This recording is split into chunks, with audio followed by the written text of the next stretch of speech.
me show you something I did. It's usually over there on the floor in the corner. I don't use it that often, but I'll tell you what, the gas is always fresh. I always freshen the gas once a year. I freshen up the gas, give it just a little squirt of ether, and it starts right up every year. I haven't got a battery charger that I can actually do a jump start with right now, and the battery on the yard tractor is dead. And well, it's okay in the summer, it's no good in the winter time. So I made that thing. I think I showed you before. It's got an engine on it, and I also bought a new Chevy alternator for it. I did this, I don't know, 4 or 5 years ago. I really don't remember. Like I tell you, me and time, I just don't pay attention to it. But I got a Chevy alternator. I got that motor from Harbor Freight. I don't even remember what it was as far as size goes. Where the hell am I? Oh, here we go. But I use it for jump starting if I need it. It's easy to move, it's easy to carry, it's not heavy, right now anyway, and it always starts for me. So what I'm doing is I'm plugging the battery. Then I put a piece of Velcro there, heavy duty Velcro, so I get that meter right there, so I can just lift it off and check whenever I got to check. I don't even know what that is. 99 cc, I guess. I don't know.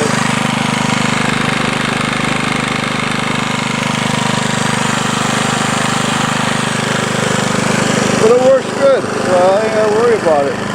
And it gives me an opportunity to run that again today, this year. Because I haven't really used it this year.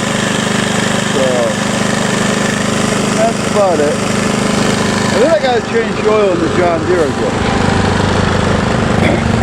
Unbeknown to me, not paying attention, I went to the Advanced, which again, so far the Advanced up here has been really good.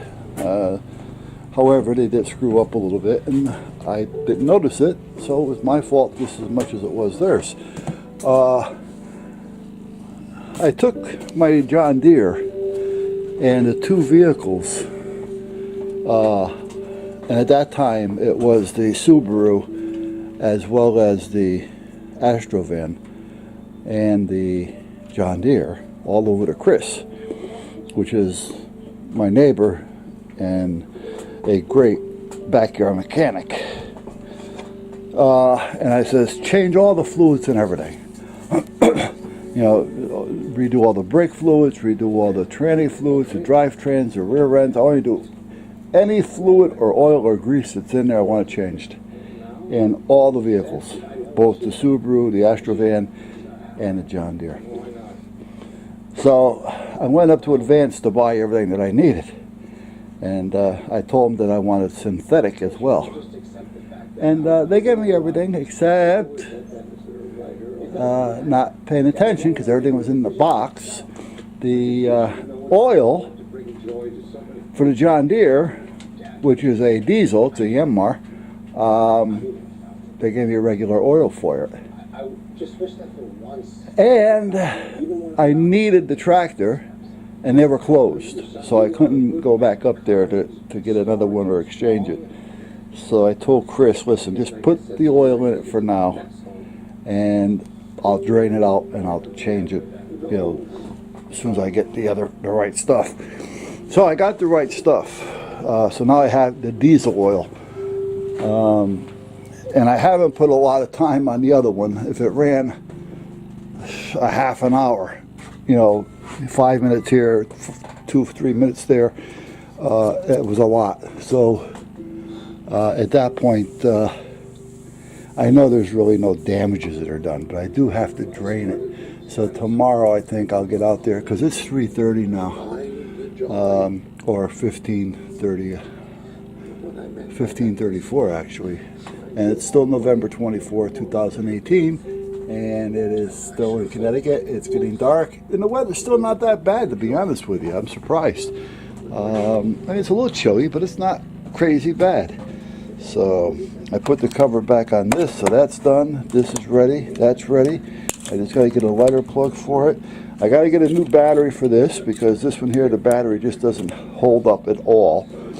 You're lucky you get 20 minutes out of it, and that's about it. So, all right. So anyway, I think I'm just going to leave that out there. I'm going to turn it off, but I'm just going to leave it out there for tonight. I'm not going to bother bringing it in here because tomorrow I'm probably going to have to start it up again anyway because I want to move this into over there. I want to move the tractor over there, and I want to get the lock splitter over there inside.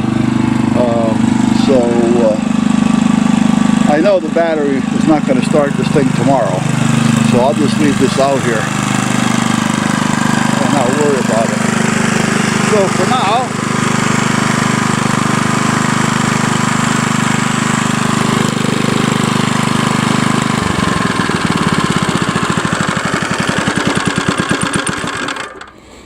the only thing this doesn't have is, and I'm going to have to hook one up someplace, it hasn't got a fuel shut off. And I like to run my motors out of fuel. But see, there's no way to, well, maybe. Yeah, this is it here. I guess I could put a fuel shut off in this right here. Because I like to run the carburetor dry. I don't like having shit in the carburetor all the time. Alright, so I'm going to leave this out here just like that. I'm not going to worry about it. And if it rains, it rains. If it snows, it snows. It's a motor. It'll get over it. And I'm going to go in. And that's probably charged up now. It'll probably start, but it's too late to start it and start doing things. So I'm not going to concern myself with it. So let me start shutting down here. Start with the TV. Go over to the computer. And I definitely got to take a shower. And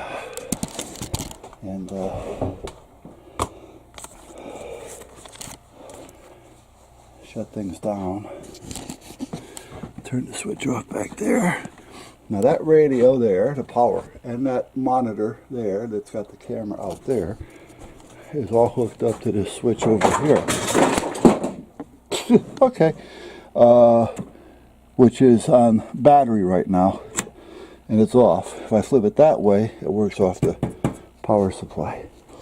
And that's a heavy duty. This is what fell. I knew that was going to happen. I did. I was hoping that it didn't, but I'm saying, you know what? It's slippery. That's slippery. Vibration. It's going to happen.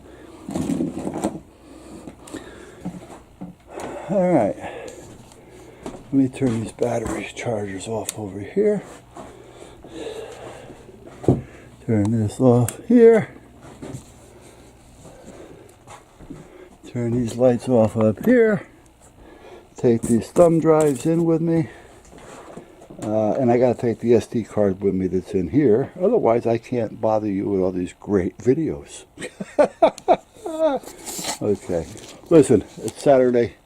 Have a good night. Have a safe weekend. And a healthy one.